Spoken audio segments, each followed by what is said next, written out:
Hello, I'm Jonathan Harris, chairperson of the Board of Pension and Health Benefits. You can find a link to the Conference Board of Pension and Health Benefits report and comprehensive benefit funding plan at umcsc.org/AC2025. Throughout this video, we will be referring to certain portions of our report. If you would like to look at those portions of our report while we are discussing them, please pause the video at those points to find the appropriate section in the report online. The Board of Pension and Health Benefits continues to explore ways to streamline processes and be good stewards of resources. Each local church receiving direct billing statements will receive them each month via email. This will be emailed to the treasurer as reported in your charge conference paperwork and the pastor. Additional email addresses may be added upon request. We continue to encourage all churches to enroll in ACH Bank Draft. To demonstrate our strong recommendation of ACH Bank Draft, churches opting into ACH Bank Draft will now receive a $150 per month discount for each eligible appointed clergy person. This is a 1,000% increase from the $15 per month discount we have offered in the past. In 2025, we estimate that we will use $33,930 in investment reserves to fund the ACH discount. In 2026, we are budgeting $360,000 to cover the increase in the discount. If your church is not currently signed up for ACH Bank Draft, please consider signing up before January 2026 to take full advantage of the increased savings through the discount. The ACH discount is reported in the Pension section, Report 1, Part B, Number 2. Churches may continue to remit checks via postal mail for direct billing, but you may also pay online via Vanco. No discount will be offered to churches paying by mail or online by Vanco. The Board of Pension and Health Benefits would like to express our gratitude to the 2024 session of the South Carolina Annual Conference for their gracious action in resolving to forgive the direct billing arrearages that had accumulated for 90 of the churches in our annual conference. $3,463,097.09 was forgiven last June for any direct bill arrearages accumulated before March 1st, 2024. The benefits provided for clergy for which those arrearages were incurred were paid from the reserve investment accounts held by the Board of Pension and Health Benefits at the time the benefits were provided. While this forgiveness did not impact our reserves at the time the forgiveness was executed, continued arrearages may impede the Board of Pension and Health Benefits' ability to provide the discounts and subsidies currently offered to all churches and participants in our benefit plans. As of March 2025, 1 year after the direct bill arrearage forgiveness took effect, there are currently 29 churches who are in arrears on their direct billing for a total arrearage of $159,518.50. 20 of those 29 churches had their direct bill arrearages forgiven by the annual conference in 2024. The total amount those 20 churches had forgiven in 2024 was $1,206,508.62. Of the 20 churches who had their direct bill arrearage forgiven and who have current direct bill arrearages, 5 have paid nothing toward their direct bill since the forgiveness was granted. Direct bill arrearages are reported each month to the appointive cabinet so that consultation can be had with churches about their ability to support a full-time pastor. The direct bill represents the employer benefits cost, and inability or refusal to pay may be an indicator of a church's inability to continue to receive a full-time clergy person. As always, we are here to serve those who serve. Hello, I am Rebecca Tompkins, Vice Chairperson of the Conference Board of Pension and Health Benefits.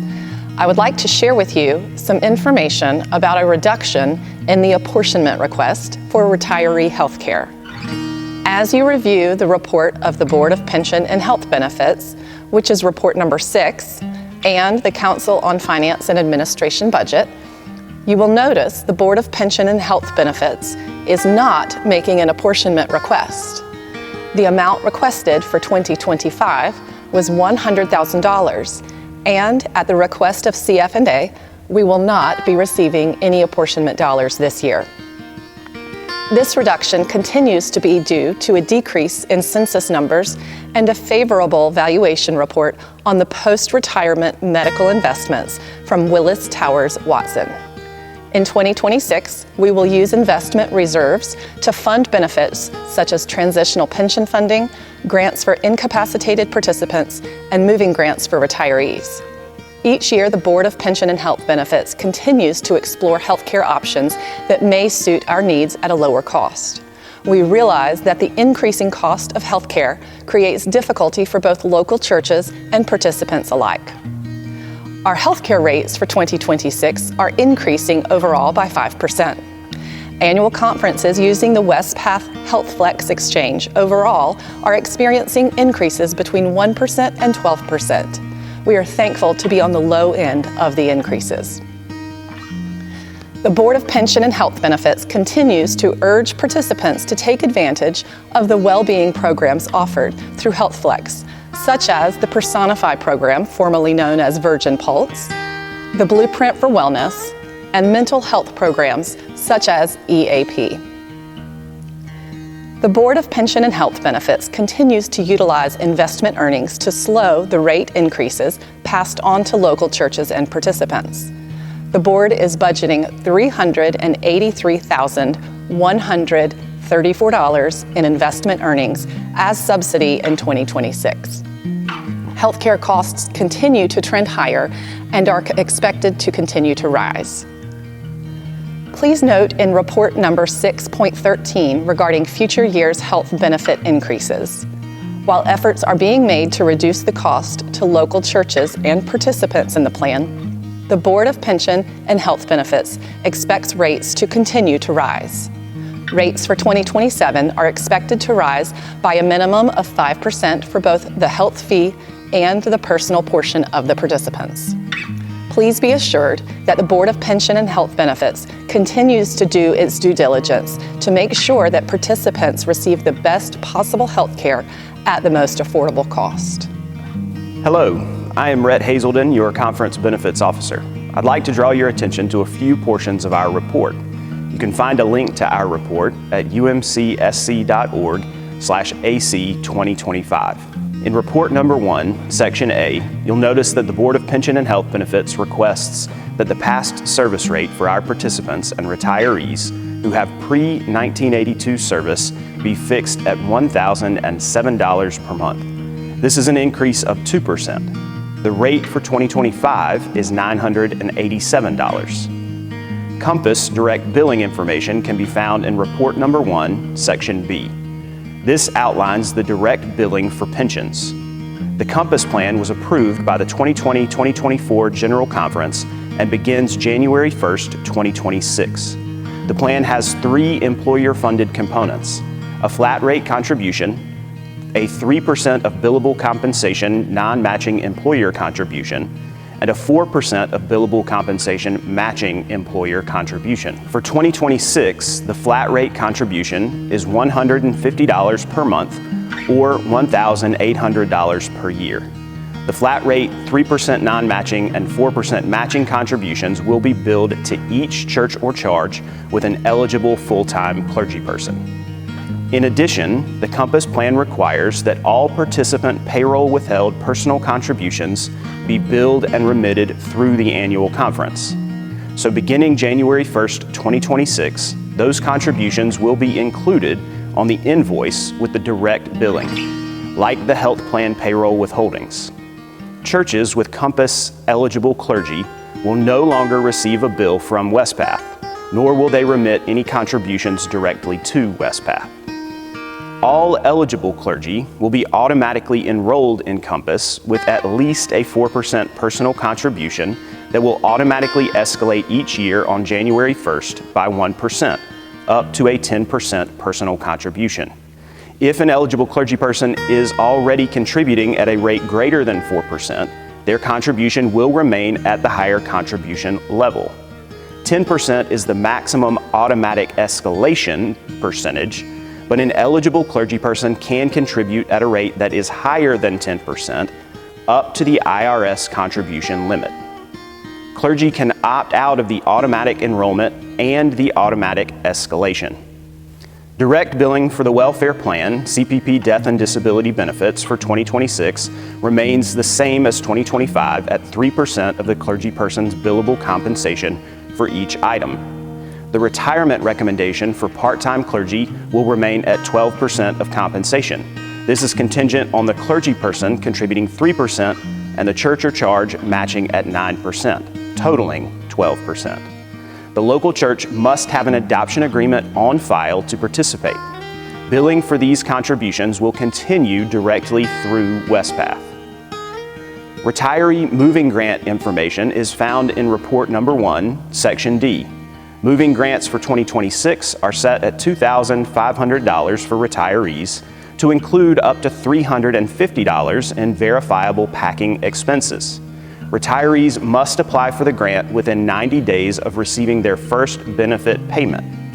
Moving grants also are available to newly incapacitated clergy who receive CPP incapacity benefits. The housing allowance resolution can be found in Report Number 1, Section E. The housing allowance resolution for retired, transitional clergy, and clergy who are receiving disability benefits is necessary to meet the requirements of IRS Code 107. The pension and welfare operating budget can be found in Report Number 2. This report outlines the 2025 obligation for retirement and welfare, as well as an estimated obligation for 2026. Based on the current census, we now turn to the group insurance section of our report. For 2026, we will continue with the Health Flex Exchange offering through Westpath. Health Flex Exchange allows participants to select from among 6 medical plans, 3 dental plans, and 3 vision plans. Additional plan information will be released prior to the annual election period.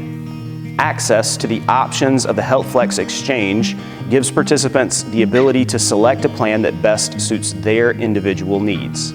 We recognize that healthcare is not one size fits all, and the exchange allows participants to customize their healthcare needs. All churches with eligible clergy will be billed $1,250 per month. This is an increase of $100 per month for a total of $15,000 annually for each eligible participant. Please keep in mind that the health fee is charged regardless of the eligible participant's enrollment in healthcare. Total premiums for the health plans are outlined in Report Number 6, Section 4.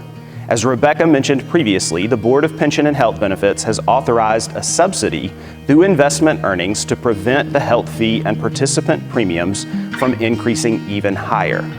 And, as Jonathan mentioned, an ACH discount of $150 per month is available for churches who are enrolled in ACH Bank Draft.